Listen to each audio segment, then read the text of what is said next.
Hello বন্ধুরা, আজকের recipe হচ্ছে সজনে ডাঁটার ভাজা। প্রথমে আমি সজনেটাকে লবণ হলুদ দিয়ে সেদ্ধ করে আগে থেকে রেখে দেব। এরপর কড়াইতে আমি তেল দিয়ে দেব।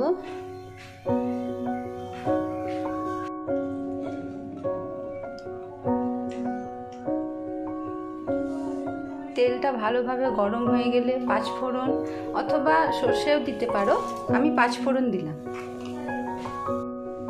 কড়াইতে ভালোভাবে গরম হয়ে গেছে তেল, পাঁচফোড়ন গরম হয়ে গেছে। এরপর আমি সজনেটাকে ছেড়ে দেব।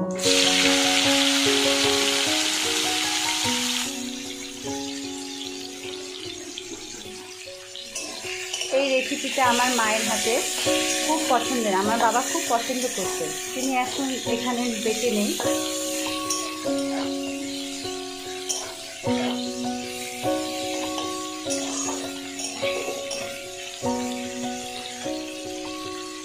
এর মধ্যে আমি দিয়ে দেব সর্ষে, কাঁচা লঙ্কা ও রসুন বাটা।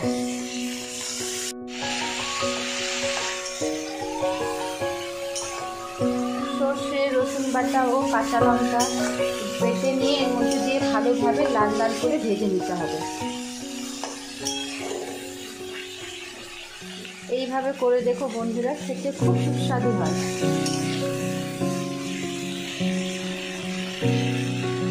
বন্ধুরা, আমার সজনে ডাঁটার ভাজা একবারে ভাজা হয়ে গেছে।